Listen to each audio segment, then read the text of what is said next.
Welcome back to Bear With Me. The Boston Bruins are now 12, 11, and 3, and that is good enough for 3rd in the Atlantic, 8th in the Eastern Conference, and 16th in the National Hockey League. My name's Joey Copponi. That's Rob Tocci. Rob, how you doing? I'm doing all right. How are you doing?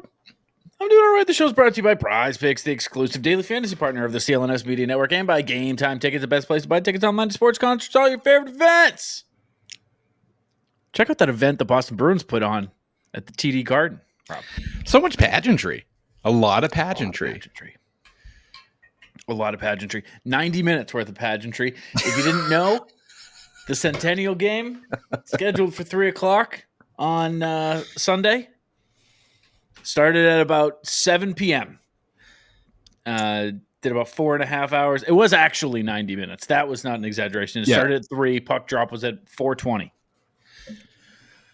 Unbelievable. Kind of unbelievable. I texted you it, but I think I got lost in a few other texts because somebody tweeted, I think it was Scott McLaughlin. It was just like, hey, puck drops 4:15, but they want you in your seats by 2:45. So I text you, I'm like, there's a 90-minute ceremony before the game Sunday. And then on the day of the game, as the ceremony is starting, like this is like 3:05, 3:10. You're like, when is puck drop? And I was like, 4:15, and you were like, fucking excuse me? Well, I found out because they're doing the Eras thing. They're doing the Eras tour, and they bring out Brad Marchand in a suit, and I'm like, did I miss something? Does the game not start in 10 minutes? Yeah, and then all the other guys are just like in their workout clothes too, sitting on the bench.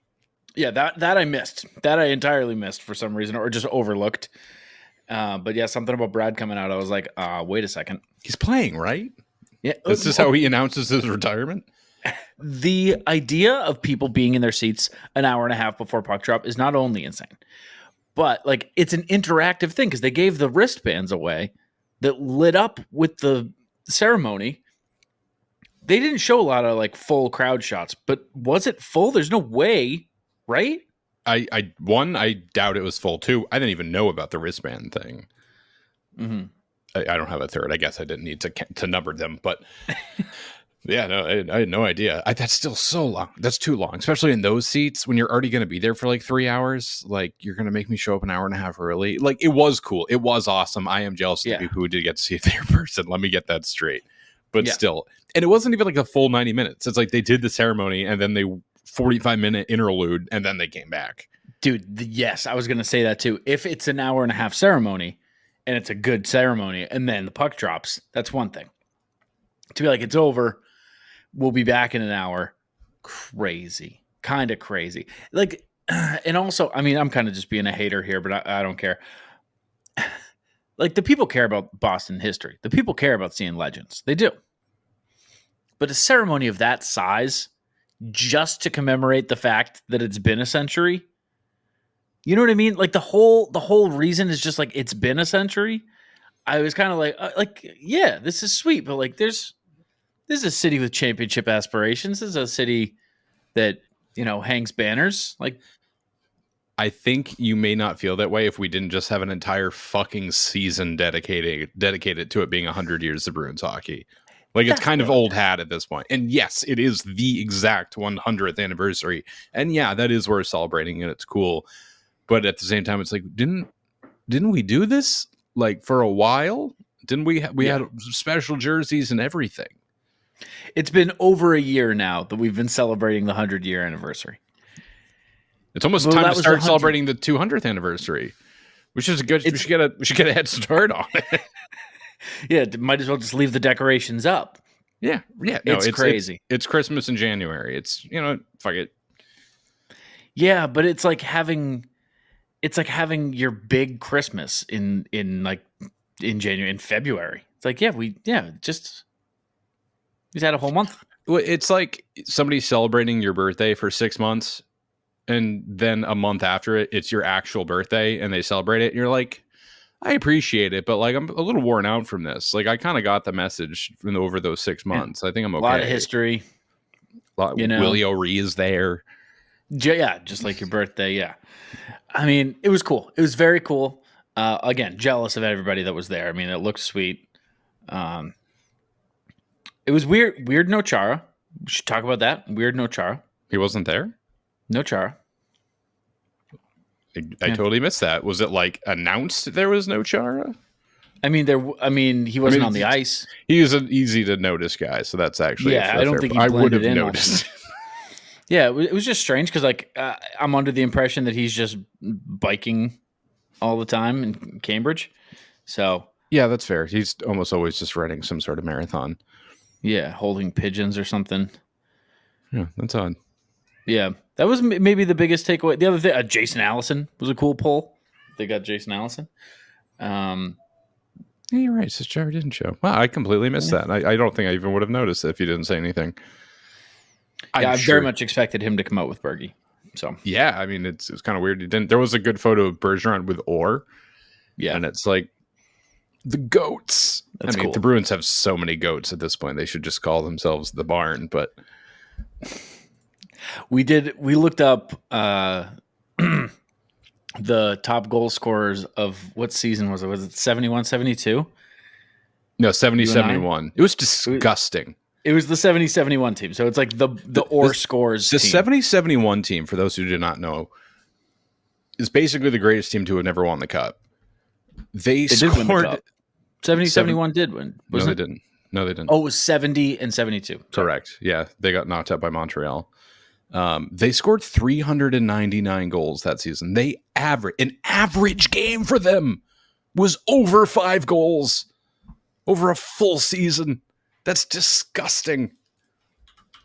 It's unacceptable is what it is. No, it's actually outrageous because I was doing the math. The same uncle pointed out to me that in an 80-plus game season, the Bruins have never scored under 200 goals before. Currently on pace to finish just shy of it, I believe. It may be different after these 2 6-goal games.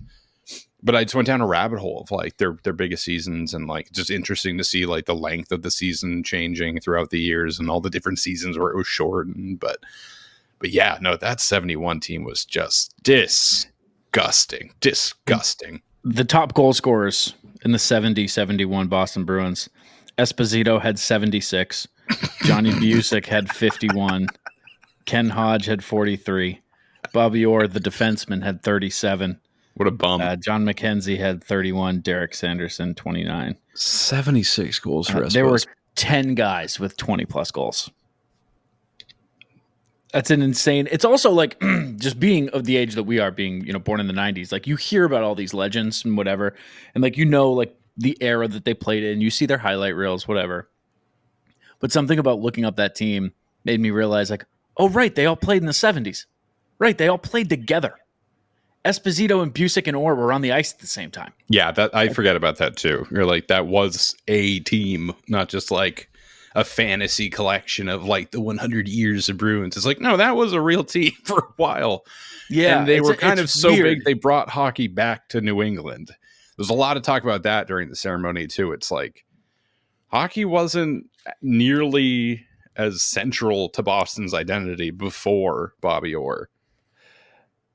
I want to look this up. I want to get these numbers right because this is a cool stat that I've heard. That before, I can't find it, but it's something like in the greater Boston area before Bobby Orr made his debut, there was like 4 ice rinks, and afterwards there was like 88. That's actually crazy. Something like that. Yeah, I think it was Dale Arnold. He was like, every rink in the greater Boston area should be called the Bobby Orr rink. Why not? But yeah, unbelievable ceremony. Very cool to relive the days. Obviously stirred up a lot of conversations. Everybody stirred up a conversation with their dad during this. I was like, oh, I saw Busick. He's looking good. Nobody said that, but they were saying other things. They weren't. They weren't saying that. No need for that, Joe. But yeah, I mean, I will say a little disappointed nothing came out of the vault. They were locking up the vault. Thought something was definitely coming out of the vault. The whole vault thing was so confusing to me.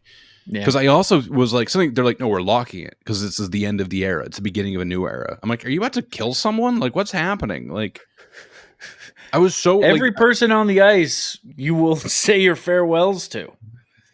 Yeah, it's like Midsummer. It's like the scene in Midsummer with the cliff jumping. You're like, do I need to brace to watch someone die right now? All of them step into the vault before they lock it. Oh, it was so strange. But again, even just like the phrasing of it, it's like talking about how it's the end of the era. And I was like, okay. I thought they were going to like give the last 20 years or so like a definitive name, or they were going to name this era or something. But it was just a weird vault thing. I was like, okay. And then they literally passed it on to the next generation. And most of them did not make a good enough pass to get to the kids they were passing to.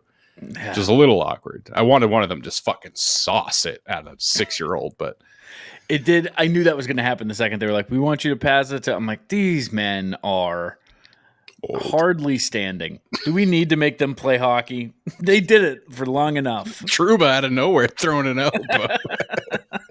It's not even playing in this game. Yeah, but there was a lot going on. Also, but it did feel like they were leading up to some big announcement or something that didn't come. But that's kind of it. It did feel like a build up and then it ended. I was like, oh, okay.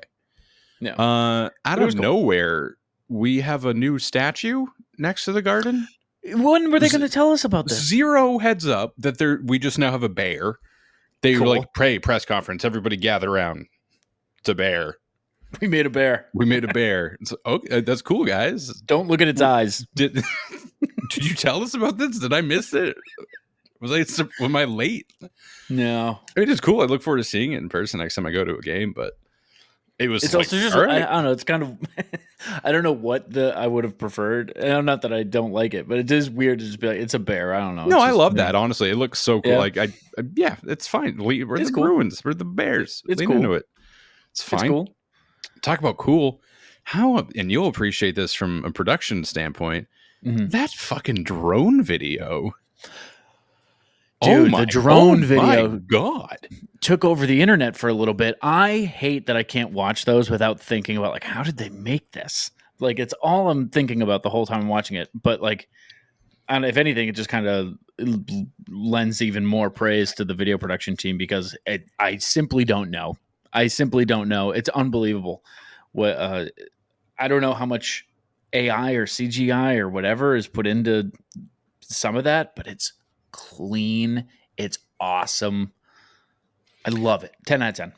I'm still mentally in the pre-AI era where I'm like, they did that all perfectly in one take. May not have been the first take, but all of that was a singular take to me. Highlights were definitely O'Reilly in the penalty box. That was great. That was cool. Judd calling, like they like zoom up to Brick and Judd, and it's like him, but it's like the actual mic feed. Martian out on the ice. It was also good. But I loved Willie O'Ree like looking at his thing. I think Busick was in there too. I think it was those two like looking at their own shrines. Yeah, it was them. Yeah, that was really cool. Obviously, Blades making an appearance. We love Blades.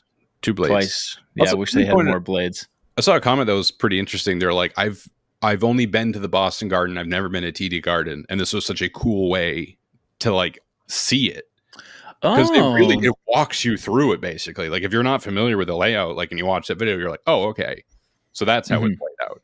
You and I, we know it well enough. We're like, yeah, that's you go up the escalator, then you're on the low seating. And I did not know about the Bruins Hall of Fame or whatever that is there. Yeah, that's new. I think they started that last year.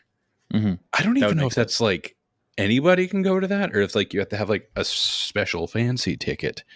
You probably have to have a special fancy ticket. I always assume you got to pay more with this team. You probably do. You know how it goes these days. Am I right? Yeah, because of woke. You never know anymore. I'm scrambling to find something because there's something really important I need to tell you about. What is it, Joe? What do you have to tell me about? I just want to share my personal endorsement of something. Joe, please lay it on me. I just want to give you some anecdotes and some personal experience. Please do. With PrizePicks. You can now win up to 100 times your money on PrizePicks with as little as 4 correct picks. PrizePicks is the best way to get action on sports in over 30 states, including California, Florida, Georgia, and Texas. PrizePicks is the only real money daily fantasy platform with an injury insurance policy. Rob, I bring this up every time. and it's my own personal experience that I'll tell you, it's the best feature. I mean, where else can you get that? I say nowhere, probably, maybe. So your lineups stay in place even if one of your players gets injured. If your player leaves in the first half and doesn't return, PrizePicks keeps your lineup live. This weekend, you think Justin Jefferson will get more than 83.5 receiving yards? Lamar Jackson get more than 1.5 TDs? Yes. Cook up hot takes with your friends and win real money this football season when you and your crew run your game on PrizePicks. Sign up today and get $50 instantly when you play $5. That means your lineup doesn't have to win. You play $5 entry and you get $50 instantly. It's guaranteed. So download the app today and use code CLNS to get $50 instantly when you play your first $5 lineup. That's $50 when you play a $5 lineup. PrizePicks. Run your game. Speaking of game, they played a game right after this ceremony, too. This wasn't just circus. It was also bread. Nice. Good reference. Thanks. I don't think the sporting event is bread. I think that's probably still circus. But they played a game, and it was a good game. I'm not going to revolt. That's all I know. I'm not up for revolting because I'm too tired from the circus and I'm too full of bread. So I'm feeling pretty docile. I think it's a coincidence. But moving on. They played the game, and the game was good. They won the game. It was entertaining for 45 minutes of it. Maybe the first slow start. It was slow until it really wasn't. Yes. But before we even get into the nitty gritty of the game show, sure, got some new threads. You do? No, the fucking Bruins do. The fucking Bruins do. Right. They. All right. Let's talk about. I don't have clothes that are new. Me? I've had the sweatshirt I'm wearing right now. I've had since 2008.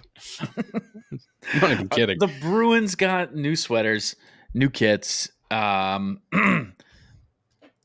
year, when they unveiled the Centennial jerseys, I did not like them when I saw them. I did not like the gold glitter. I didn't really like any of them. The only one I liked was the cream 1924 one. And then I saw them on the ice, and I realized I was dead wrong.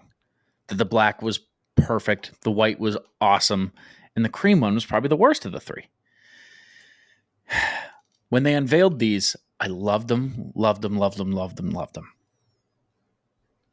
Rob, Joe, they're the Penguins, man. They're the Penguins. That's the Penguins. You know what's so aggravating about that? What? It's that the Penguins did steal the colors from Boston, but they did it in a way for so long that they kind of are theirs now. Like the actual black and yellow are Penguins. And now when I look at these jerseys, I'm like, at times I just see the Boston Penguins. And I'm mad about it because they were ours. There was a whole hullabaloo about this. We've talked about this multiple times. But they're growing on me, and I'm reminding myself, I'm like, they had it first. I'm letting myself take some time to adjust to it because we're just used to seeing. I feel like the gold is much more vibrant than previous jerseys. It was a lot more muted in the last few iterations.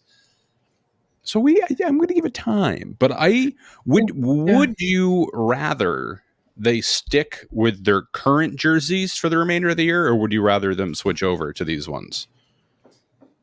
Which may be you saying, go ahead. If you had asked me before I saw them on the ice, no question, I would have said switch to the Centennial right now. Now seeing them on the ice, certain things, you tweeted it, but I don't like the stripe on the side of the pants. There's too much yellow in the socks. They don't look like the Bruins. I don't know. Maybe that's an old timer or a new generation take because I didn't see those colors in the 70s. But they look so much like the Penguins. They really do. I would be very cool with them removing the yellow stripe completely or changing it to white. I think could be cool. I do love the yellow socks because I used to have them, and I'm glad they brought them back. I thought I liked the gold from the elbow to the wrist, but now I don't know. I wish that were just all black. I wish it was more black and less gold, I guess, is what I'm saying. Yeah. And if the rumor that this will become their new default jersey is true, it does mean that there's an away version of this jersey. Yeah. Which I'm like, oh, what does that look like? What does that look like? I want to see it. Yeah. But again, I think that would just maybe be even more gold. So I don't know. Yeah, I don't but know. I in action, I see what you mean, and I don't even disagree that like because I tweeted, it was like they look like the Boston Penguins right now. But at the same time, I still like them, and I'm kind of tired of the jerseys they're currently wearing, the ones that they're going back to from pre-Centennial season. Yeah, I'm very ready for a new jersey, and if this is it, I'd be very okay with that. Yeah, they would grow on me. They would grow on me. I think it's more likely we'll see them as the thirds going forward for this season, and then next season they could probably kick in. Yeah, that's what I think. That was kind of what the rumor mill was saying when you're not right. They were unveiled. So I just hope to see them again. I just missed the Pooh Bear reverse retros. They were the best fucking kits I've ever seen the Bruins wear. They were so those good. And the Centennials. Like if that was the kit, if that was the lineup. Woo! So the good. Centennials minus the gold, good. Maybe. I don't know. I get they were special jerseys, but also the glitter. I didn't even give a shit about the glitter by the end of the season. It was like it was subtle enough. It wasn't like crazy glittery or crazy sparkly. It was just like, oh yeah, that is glitter, isn't it? Yeah. Yeah. What do you think of Pastrnak wearing was it Cooper? Yeah, he wore the Cooper bucket. Yeah. Awesome. And also one of those things where after the fact, you're like, obviously Pasternak's going to score when he looks like this. But the thing is, you could do that every night because he always looks impeccable. Correct. So, you could take a picture of him, rolling out of bed and be like, obviously this guy was going to score. Well, yeah, he's just a handsome guy who does cool stuff. I'm Dave. A handsome guy who does cool stuff. That's my new tag for David Pastrnak. Yeah, I did expect him and Brad to have big games, just big spotlight. They're the star, and McAvoy, who very much delivered. They're the stars. They're the generational names right now. We're gonna look back and be like, yeah, like I saw Pastrnak and McAvoy. I remember their first games, like that kind of thing. Mm-hmm. So you do expect them to step up with all the alumni in the building. That's like pressures, maybe not the right inspiration, maybe like sure.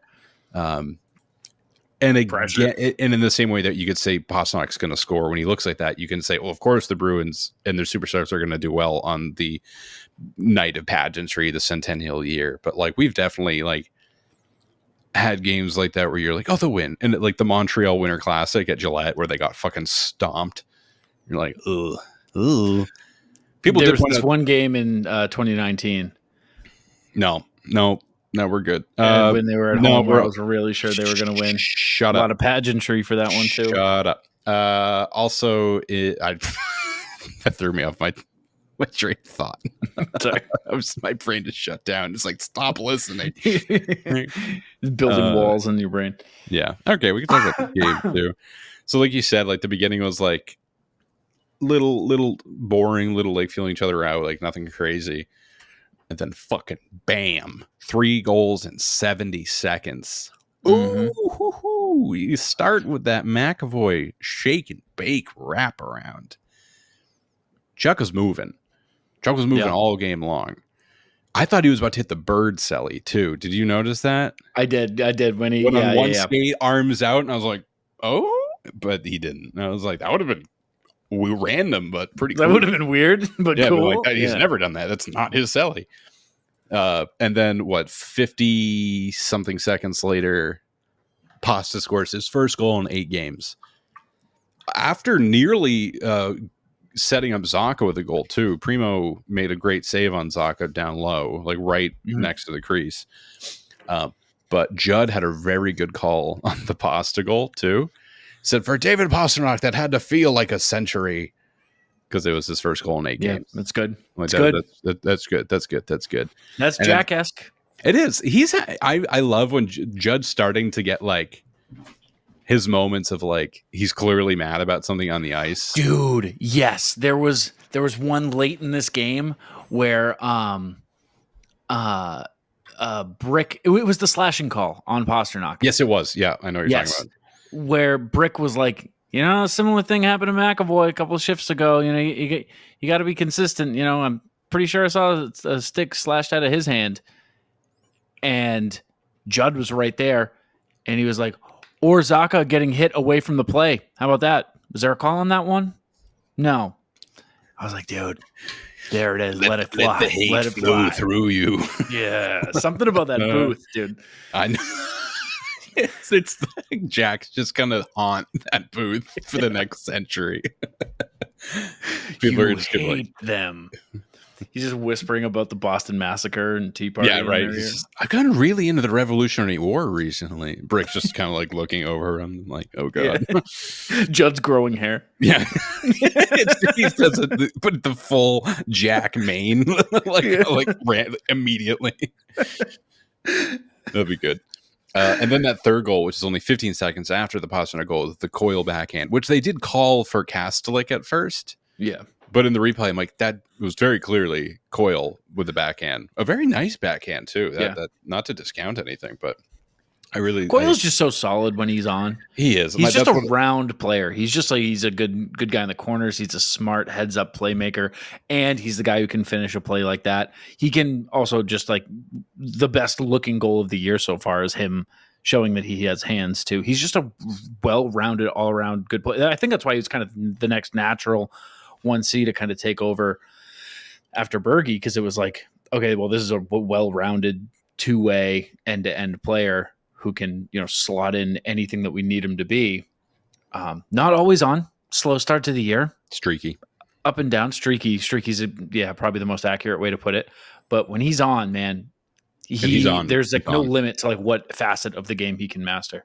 No, I completely agree. It's one of my notes here, honestly, is how good Coyle's been. He had the lone goal against Pittsburgh, 2 goals in the Montreal game, one of which was like it was very similar to that other power play goal you're alluding to, where he like kind of drew the goaltender out and then play the puck behind him to tuck it in the net.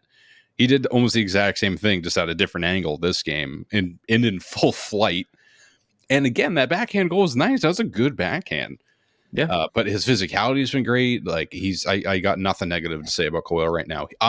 This is a bit of that's interesting. He was the only Bruins player who went under 50% at the dot in this game. And he went 8 for 7. He went 8 for 17. So he was just under it. Yeah. Still, it's interesting. Yeah, it's interesting. But yeah, just like getting so used to, not so used to, but being accustomed to Boston's offense struggling, because that is one of the prevailing stories of the season, especially lately. Sure. In the last, yes, they had a 6-3 win over the Islanders. Since we last talked, they've gone 2-2. And those 2 losses were a 2-1 loss to Pittsburgh and then getting shut out by the Canucks. So offense still finding its way. But to start the game, more or less, with 3 goals in the first period in a matter of 1 minute and 10 seconds is awesome. Like, just like bang, huge lead, just protect it. Which is mostly what they did. They very much did expand on it, but what? Almost didn't. Almost didn't. Almost didn't. Yeah, it was 5-1 and then 5-3 at one point. And I was like, a lot of the tweets are like, are they going to fucking do it? Are they really going to do it? I was texting you and I was like, Rob, I swear to God. I couldn't even finish my thought. I was like, dude, don't make me think about how I'll react. Yeah. There was some physicality in this game too, like extracurriculars. Shortly after it was 3-0. Arbor Jacki got in somebody's face on the Bruins, like somebody that that's who he would go after, and they were like, no, like we're up 3-0. I am giving you nothing. Mm-hmm. And McLaughlin stepped into Jacki's face. I'm like, yeah, I did. Mark, do you know who this is? Like, buddy. Mark, he's gonna pull your neck like Laffy Taffy. So I was like, damn, good on him for doing that. So yeah, Johnson out for this game, McLaughlin in.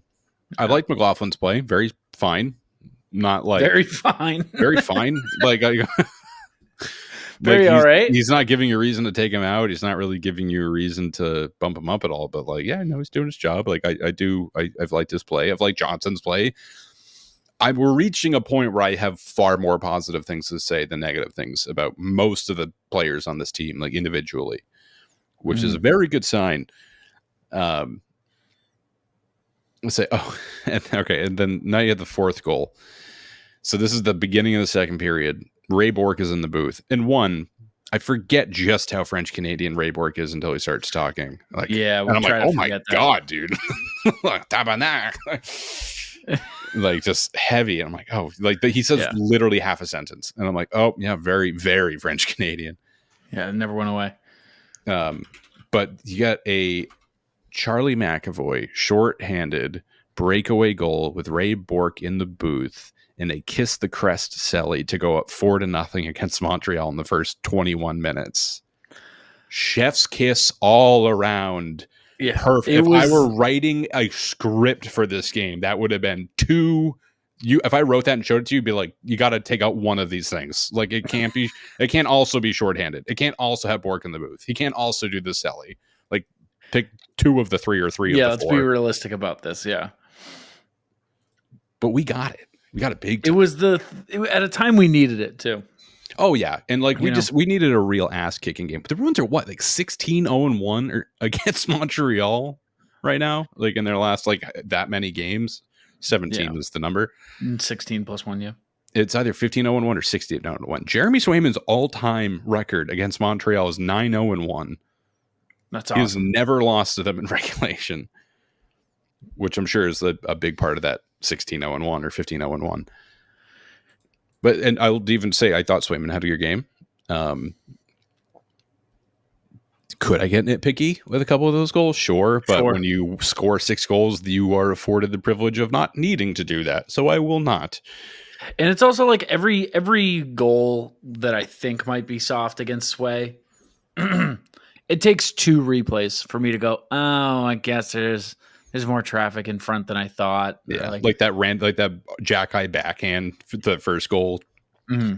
I was thinking of like the 5-hole one too. I was like, yeah. Should that have gotten through? That was soft, and then you see it again. You're like, oh, he was kind of screened. Oh, Cole Caulfield's goal. Yeah. Also, it's Cole Caulfield. He's gonna do that. Like that happened, like I swear to God, when that play was developing and Caulfield like cut into like he like hit the brakes and then cut it a little bit, and I saw it was him. I was like, oh, that's a goal. And then it was because it's Cole Caulfield. He's one of the leading goal scorers in the league. He's so good. That will go in. Yeah, basically the only guy on that roster you don't want with the puck in that position on their forehand with enough space to put a lot on it. It's like like 60% of the time that's going to go in, regardless of who's in net. It's just going to go in. Yeah. Also, I was watching like the Sportsnet replay, and they only referring to McLaughlin as McLaughlin, which I'm curious, is that like an Irish thing? Is that like the actual pronunciation of it? I would imagine. It sounds way more correct. Yeah. And I've definitely heard both. So I have family members who are McLaughlins. So I grew up saying McLaughlin. So when I saw that, I was like, oh yeah, McLaughlin. But I don't even say my own name correctly. So I'm certainly not the authority. Your name, man. Nobody does, truly. So I'm by no means the authority on proper pronunciation. Here, let's check his reference page. See if he's got a. Does Jack Edwards have a video? McLaughlin, yeah, McLaughlin. Oh, okay, all right. Well, I'm wrong. Respect to you, Sportsnet. My B. Yes, Joe. Nickname Ichabod Crane. Interesting. Oh, I put that in there. Yeah, it was us. It was us. What are they called? Oh, McMuffin. McLovin. That's what the team calls him. The Big Easy. That's Lorei. Convinced. That's Mark McLaughlin. Speaking of Lorei, I swear to, like halfway through the second period, I out loud went, Lorei's in this game? I didn't know he was playing. I didn't notice him in the first 30 minutes, which is not always the worst thing when you're a defenseman, but I was like, huh. I if you asked me, be like, Rob, is Lorei in this game? Be like, no, he's not. He's not playing this game. I mean, how much? What did he get? 14 minutes. It's third pairing numbers. Osterley, I think, has looked pretty good. Again, fine, very fine. Like that, but that's what I want from a call-up defenseman when Hampus is still, quote, weeks away. Thanks, Sacco, for ruining everything. I don't know why I'm saying that. It's not remotely his fault. That's not what's happening at all. It's not fair. No. We're accurate. Lorai with the least minutes of any defenseman, by the way, that 14 minutes. That's fine. That makes sense. Osterley almost hit 20. That's good. Like, he's solid, dude. Like he's a very good depth guy to have right now. I'm very happy that Osterley was in that lineup, but I would prefer to keep him in. Yeah. I would love to just keep cycling through who's next to Charlie until you find his guy. Until it's like so obviously the right pick that you're like, nope, we stop now. Yeah. Osterley could be that. I during all of the shit with Jack I was really expecting Zadorov to go over and be like, me. Go me. Yeah, it doesn't work. What do you mean? People don't go with him. No, they won't. Yeah. Jack Guy is also a guy in the league that, like, it's not an obvious Zadorov's got it. I'd be like, he could get Zadorov. He could very much get Zadorov. Mm-hmm. Not a lot of guys in the league that I have that, hesitation to feel confident in, but Jack Guy can fucking throw, dude. He's like Rempe if he didn't suck ass. Matt Rempe's no good. It's crazy how much he had the hockey community on his side when he came up. Like when he was doing his thing early on, how beloved he was. Like, wow, old time hockey back. Ooh, that one was a little high, but yeah, but keep going. Oh my God. Didn't really play the puck there. Oh, he didn't have the puck. Oh, wow. He is hitting a lot of chins. That guy was on the bench. Speaking of bench, my timing might be Zadorov, yes. My timing might be up, but I feel like Rempe showed up shortly after Jack Guy did, because like Jack Guy was doing the same thing, just beating the wheels off of everybody. He's like, "Who the fuck is this guy?" And New York's like, "We got one of those," and it's like you have like the and it's like that's not the same thing. No, you have like what's the Timu version of it, yeah, or whatever it is. You have the Timu Solani version of that. Yeah, 70+ goals in his rookie season. Yeah. Charlie Coyle scored another goal. Yeah, he did. That we talked about a little bit. This was after another very bad Montreal turnover. And it was at this point in the game and watching the recap that I'm like, Montreal kind of just fucking sucks. Like, I love that we won this game 6-3, and that's good. And it's very good for the team. You did it against the worst team in the division, who, like, for 50 of these 60 minutes, basically were like, no, you can have it. No, it's astounding. Honestly, it's quite astounding how horrible they really look in practice. Yeah, it really was. Like, I don't want to take anything away from the win. Like, you needed a win like this, and like the team still looked good regardless of who's on the other side of the ice. But it's kind of unavoidable. They are 1 point away from being the worst team in the National Hockey League. The Blackhawks have 18, the Canadiens 19. So worst team in the Eastern Conference, second worst in the National Hockey League. The standings are bonkers right now to me. You got the Wild in first place. Mm-hmm. The Capitals. Wild and Jets duking it out. And the Devils right there with them, because the Devils beat the shit out of the Rangers tonight 5-1. So those are the three teams with 36 points. And then you have Washington Capitals right there with 35.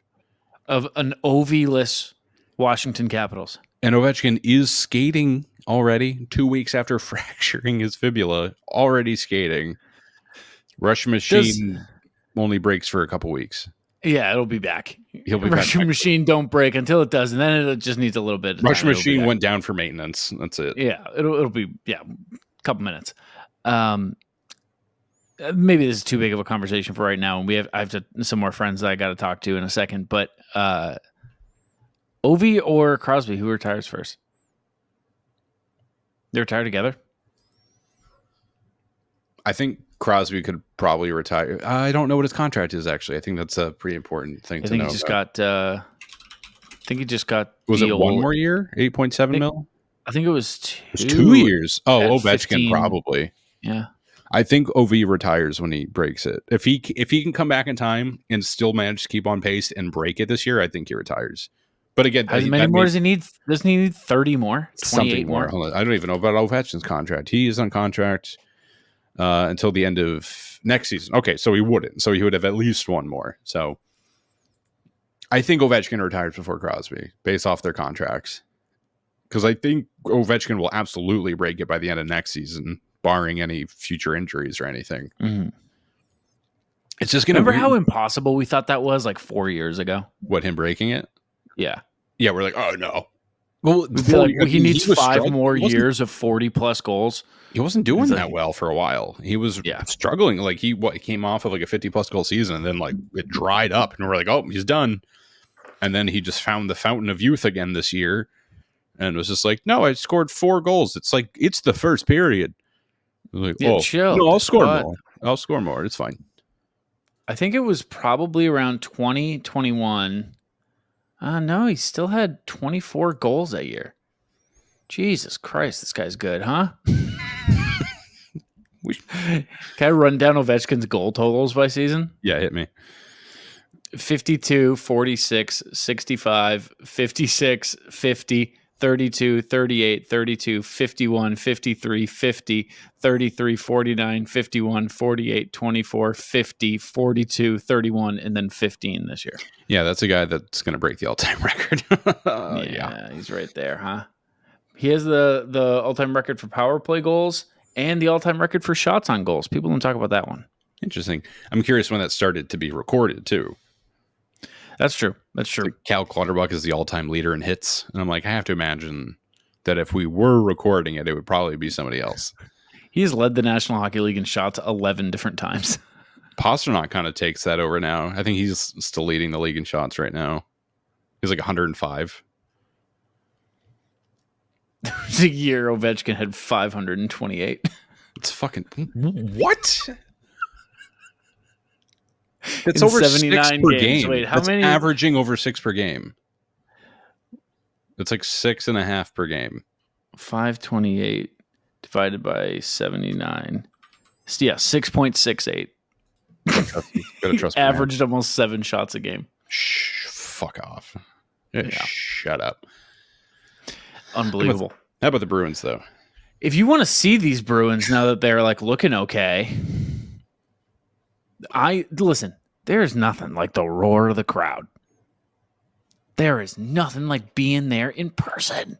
Maybe you'll get a light up bracelet and you can watch a gladiator fight a lion or something before the game. Download GameTime. The best prices online to your sports, to your concerts, to all your favorite events. Me and Rob actually just got tickets on the GameTime app not too long ago. We're going to see My Chemical Romance at Fenway Park. We sure are. Kinda together. We're in the same row. Yeah, we bought them separately. It's fine. We'll push people out of the way. I'm not worried about it. I'm not talking to you the entire concert. I don't know what you're talking about. No, I don't plan on talking. I mean, the whole crowd's going to be silently listening. That's how my emo bangs are going to be covering my eyes anyways. Yeah, we're just going to be crying the whole time. GameTime picks. GameTime is going to curate your selection. Make it easier to save on sports, concerts, comedy, theater, etc. And you just toggle that all-in pricing feature so it shows you the total right up front. No surprise fees at checkout, and get a panoramic view from your seat in the app before you buy. So download the GameTime app, create an account, and use code CLNS for $20 off your purchase. Terms apply. Again, create an account and redeem code CLNS for $20 off. Download GameTime today. What time is it? Rob? Game time. Game time. Was it Jack Guy that punched the linesman in the face? Yes, but Kastelic also did that. He did it before the camera zoomed in on them, though, and he kind of like hit him with his forearm a little bit. He definitely swung at him at Jack Guy, and he definitely mostly caught ref. And then immediately afterwards, Jack Guy threw and more cleanly caught the ref. And I think Judd at that point, it's like, oh, that's all right. It's like, oh, Jack Edwards, yes. Yeah. But for so many people, Nesson was still in commercial for that point, which is so weird that one, that would happen, and two, that it didn't happen for everybody, because that didn't happen for me. Well, because a lot of people watch on Nesson 360, then some people are streaming on the Nesson app, then some people are streaming on Nesson.com, and some people are like, watching on cable, watching Nesson. I think it was a cable issue. God, man, they just don't. They have no clue what they're doing over there. They really don't. I think it's really technology. I think it's that they refuse to have like the right technology and pay people qualified to do the jobs that they're. I think John Henry's in charge of it. I think is the issue. They a little hands on. He's very hands on with Nesson. Of all of his investments, he's like, this is my real cash cow. Is the New England Sports Network. He owns Liverpool. I think he forgets he owns the Bruins sometimes. He doesn't own the Bruins. I think he forgets he owns Nesson sometimes. Yes, he does own Nesson. That's what I meant to say. So. I was confused. I was thinking of another rich billionaire. I think he owns like 51% of Nesson. That's all that matters. That's enough. That's more than half. Yeah, that's most of it, by my calculations. Stick with bear with me. We'll hard hitting mathematical equations and deductions. 51% is more than half. Yeah, we've got all sorts of math on this show. The math-isode here, Centennial math-isode. All right. Okay. Math bear. There it is. That's something. Write that down. David Pastrnak's been looking pretty fucking good lately, dude. He's been looking good lately. Like, he's small sample size. I don't want him to be streaky. I want him to be always good, but he's been looking good. But like the goal is big. Like I still feel very confident that like he's gonna like pop off at some point. Like what have I been saying? Like 10 goals in 4 games or something outrageous like that. Yeah, you were saying like 3 hat tricks in a week or something crazy. He's gonna at some point in the season he's gonna have 2 hat tricks like within like 2 weeks of each other, which generally with him is a safe bet really any season. But even just like passing, like he's been making great passes, great plays, great defensively. Like he hasn't been, I don't know, so pasta about it. Like he's been a bit tighter with his play, a bit like more disciplined. But at the same time, like still loose in like offensively when you want him to be, and great vision lately. And I really think when he turns his tide, like when he comes around to his play, especially if it's the same time Swayman finds his game, this team's about to gonna fucking pop off. I really feel like we're heating up right now. I really think like the booster rockets are about to go off and this team is going to be nasty for like a significant stretch of time. Still, we're not there. Like we're not like, it's not now, but like there's a, I don't know. And it may just be like the placebo effect of a coaching change or whatever, but I just feel a lot more optimistic about this team over the last 6 games than I did in the previous 20. And how much of it is? And to supplement that, I did some math. Oh, Math bear. New segment. And you know, an N of 6 and 20, small sample sizes. But under Sacco, goals per game are up, goals against per game are down, shots per game are up, shots allowed per game are down, and hits per game are up. All good trends. Small sample size, you know, like they're averaging 2.7 a game now, goals. Those are whistly goals, whereas 2.4 before. And now they're letting up less than 2 goals per game, where they were letting up almost 3.5 under Montgomery. So the defense is tightening up, which is very important. So the trend they're in since Sacco took over has been much better. And then if you wanted to go to the eye test and say, fuck the numbers, zone entries, so much better. Power play looks so much more dangerous. Still not great. Power play is basically identical. Like creepy identical. It was 11.7% under Monty, and it's 11.8% under Sacco right now. So, yeah, you know, the conversion's not there, but even just, again, the eye test, like seeing how they get into the zone and how they set up and like the shots they're taking. Again, they had 18 shots on the power play under the first game with Sacco. So I do think things are trending very well right now. And then not even just like team-wise, but like individually, like Pastrnak's looking better and Coyle's heating up. And Korpisalo continues to be a pleasant surprise. Swayman, I do think, has been playing better. Like, I think the goals that are going in are not like, Jeremy, come on. Like, you gotta stop that one. I feel I'm bullish on this team right now. You think it did the job of kicking him in the ass? I did. I really do. I think as simple as like, hey, you didn't play well for the first quarter of the season, so much so that we had to fire the coach. And I think that really woke them up. And I do think it got to them in the way that you would want it to. I also think maintaining this style of play, this level of play, gets Sacco a full-time job.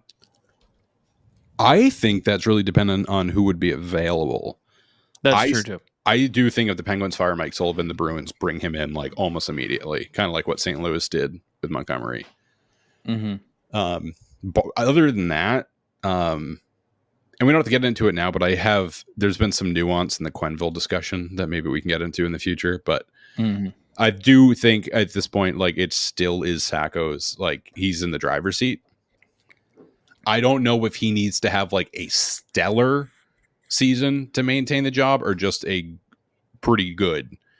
Like, if they get into the playoffs and like do pretty well, even if they just get into the playoffs, I think that might be enough for him to stay in. But I don't know. I'm really curious to see how it plays out. But for now, I mean, that's months and months away, and we still have 56 games left. So time will tell. Time will tell. Time will tell. How about Koepke's empty netter goal? How about, did you see the clip I sent you? I did see the clip. Yeah, so Chuck had 2. McAvoy had 2. Koepke nets both the Chucks had 2, but McAvoy on the ice for the empty netter. Koepke kind of had an opportunity to give him the puck, but not really. Yeah, he was trailing. He was there, but it would have been through a defense. It would have been in the vicinity of like 2 Montreal players. It would have been a ugly giveaway had, a pass not worked. And we all would have been like, dude, just shoot, just score. Like, just get the goal. And Brick said as much. He was like, like, you want to give him the hat trick, but like in that instance, in this layout of players, just take the shot, just get the guaranteed goal. Yeah. And the Bruins posted a clip from an upcoming Behind the B after the game. Marshy gives the game puck to McAvoy. He does the whole good game, boys, turn it into something, good stuff, fellas. And then ends his speech with, and kept nice goal. Good empty netter. That was sweet. Congrats. Like enough so where I'm like, is he actually mad? Like, it was really good. Hey, nice goal. It would have been the first defenseman on a Bruins defenseman with a hat trick since Chara. Yeah. Against Carolina. That's insane that Chara ever had a hat trick. He did, right? Here come the chapeaus. He had a really good celly. Like the whip the head off. I remember that. I don't remember that. Really? Oh, it's a good one. It's a good one. I mean, they're classic like Chara, like blue line goals for the most part, or at least one of them is. But not many of those right now from the Bees, huh? No, not really. I mean, they're shooting more. Ray Bork actually talked for a little bit of time about like what he thinks of McAvoy and like the advice he has given him and he would give him now. And the implication, or even just what he was saying, was that he thinks he defers the shot too much and that like he needs to like. I think that reading between the lines is like, you're a superstar, shoot the fucking puck. Trust yourself. Like, yeah, like you're Charlie McAvoy, like you're the stallion, you're the stud, like you can do it. And I can't recall if it was Bork or Brick who said this, but I really liked it. And they were talking about whoever it was, they were talking about Lori. And they just said, whatever you do, do it firmer. Like everything you do it firm. Like no soft passes, like nothing. Like just do everything demonstratively. And I do think that's a pretty succinct way of describing like, I don't know, holes in Laurie's game right now. It's like when he does fuck up, it's because he was like half in, half out on a play, like a really soft backhand trying to exit the zone or whatever. But I know we talked about him already, Laurie, but I very optimistic about him. Like all the mistakes he's making are like, yes, a young defenseman will make these mistakes, but like when he's on, like his skating lately has been so good. I'm very excited to see what he does go, even just in this season. But he looked great in the playoffs last year too. So when the time comes, I look forward to seeing that as well. And I mean, if we're going to get really ahead of ourselves talking about the playoffs, there's a lot of guys in this roster that I'm very excited to see in the playoff context. One, Zadorov, and he's like, I'm going to just hurt all of you every chance I get. Like, oh my God, like he's going to Pat Maroon somebody every shift. It's going to be awesome. Rob, I believe we are approaching the end of Mission 14W. Oh yeah, I meant to remind you to update that graphic. How are we looking? Yeah, I haven't. but we are. This is probably the last episode before they come to the end of that. It's going to be the final 3 games, Tuesday, Wednesday, and Saturday. Detroit, Chicago, Philadelphia. Where are we at on that, though? That would be the end of it. So I'm just like currently, so 2 points, 4 points, 6 points, 8 points. So they have 8 so far. So if we hit 14, we need to win the next 3 games. If you want 14 points out of this stretch, you've got to win all 3 of these games. But it's against Detroit, Chicago, and Philadelphia. So, I mean... And you need it, because after that stretch, Rob, Winnipeg, Seattle, Vancouver, Calgary, Edmonton, Buffalo, Washington. Jesus Christ. That is a murderer's row right now. Yeah. So you need these 3 games bad. And I think you need all 6 points. Like, yeah, no, you do. Splitting it any other way doesn't really feel good. Okay, well, I was looking at the standings earlier, and the Bruins right now are in a playoff spot. Yeah. But only in the Atlantic Division will their 27 points get you into a playoff spot. If they had 1 less point, they wouldn't even have a wild card spot right now. They have 27 points, and the 2 Eastern Conference wildcards are also 27 points, but they're both in the Metro. Mm-hmm. So they are not only barely hanging on to the playoff spot, like, again, like if they lost one of their previous wins in overtime, or lost it in overtime, sorry, they would not at all be in a playoff spot right now. And it's fucking, it's December 2nd. Like, the playoff spot thing is more like, a soft metric of like how the team's doing. It's not that critical. But talking about, like accumulating points, it's like they also have played. There's only 2 teams in the league who've played more games than the Bruins right now. Like they don't have like a game in hand advantage. Like, not only are they less in points in a lot of teams, but like a lot of these teams have like 2, 3, 4 games in hand on Boston. So yeah, you play the 3 next games against 3 winnable, beatable opponents. You gotta fucking do that. I look forward to the higher end opponents coming afterwards, but for now it's like, yeah, dude, like, you got a point farm right now. I don't give a shit what it looks like. Just fucking get the wins. Yeah, we should make another little chart to keep up with for the next. We'll name all these little chapters. I was going to say, you call them chapters. I know you like to break it up that way. Yeah. Do you want to hear something terrible? This is the gauntlet right here. Columbus. I mean, what's Columbus doing these days? Not much. Not much. Okay, so that's like really one reprieve there in the middle. We have a back-to-back against them, actually. Home and home. There's 6 in the Metro. So they're not awful. But want to hear something terrible? Tomorrow's game against Detroit is an ESPN Plus exclusive. Oh, my fucking word. Love it. Black out so many more games. Get on the GameTime app and get there. It's going to be cheaper. Just go to the game instead. It's going to be way cheaper to just go see it than to watch at home. And honestly, prices right now are pretty good. Yeah, they're like pretty brutal. $40. They're pretty brutal $45 in the Pittsburgh game for the day. But yeah, no, they're like $60 right now. I'm seeing all in pricing. 2 tickets, $61. Not bad. Not bad. I know we're nearing the end of the show. I would say we're speeding towards it. We're hurtling towards it. Careening even. Mm-hmm. But I would be remiss if I didn't give an update on my pride and joy, my baby boy, Matthew Potra. How's he doing? He's doing well. He's doing all right. Nice. So he's played 8 games so far in Providence. Feels like it should be more, but it's not. 5 assists, which is enough. He is 6th on the team in assists already, and 1 through 5 on the team have twice as many games, if not more. So he's moving on up, and he already has more points in Providence in 8 games than he did in Boston in 14 games. And they've recently, this last game, they moved him up to the top line, centering Merkulov and Letary, where he was previously on the 3rd line in between Max Jones and Fabian Lysell. And a lot of the clips I see are him making big plays on the power play. Mm-hmm. Which you could use. trying to find a charming way of being like, we could probably use a helping hand on the power play. the Boston 12% Bruins. I genuinely don't think he's going to get called up anytime soon. I just don't. You don't? I don't think that's their plan for him right now. I think they want him to just mature.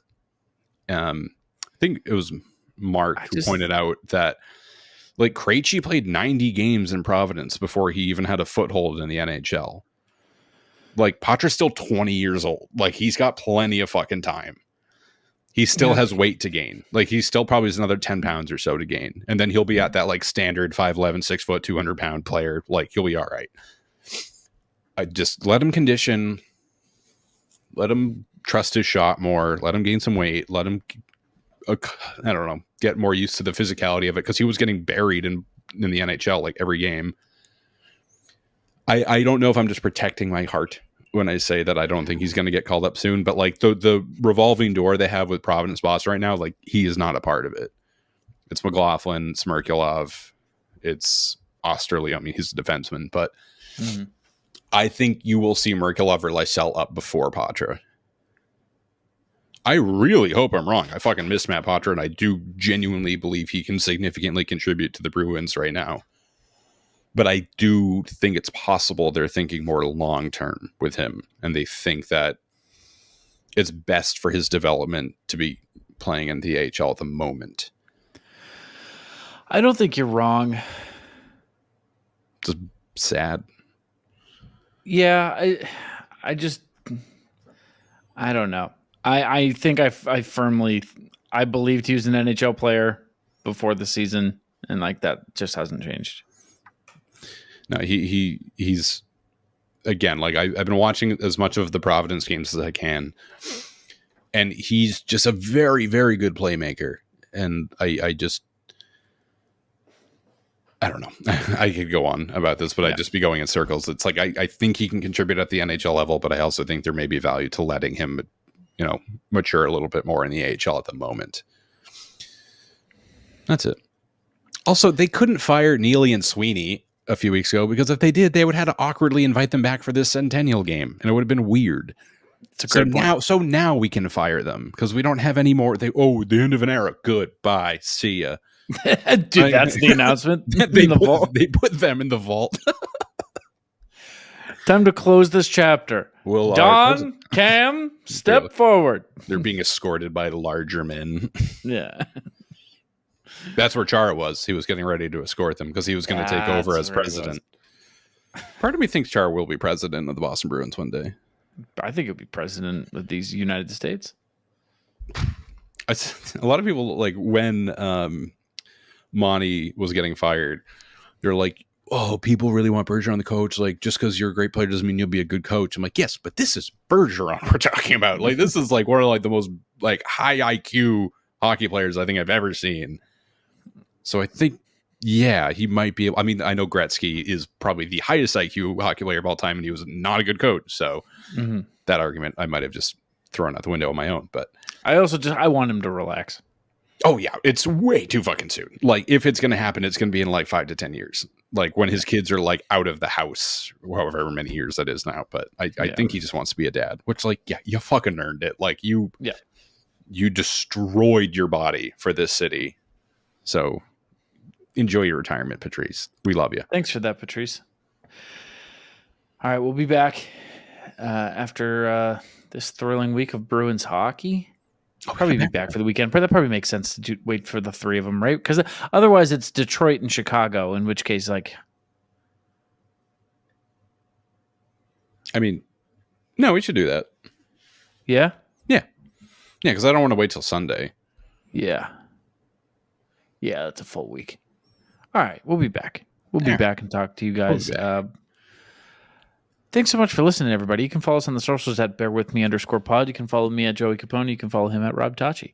If you like the show, leave a review on Apple Pods. Give us 5 stars on Spotify. Thanks to PrizePicks. Thanks to GameTime. Use code CLNS on those 2 places. Save yourself a couple of bucks. Thanks for hanging out with us. Thanks for subscribing. We have a lot of requests. Thanks for all of that stuff. Thanks for, Bearing with me. Call up Potra. Just do it.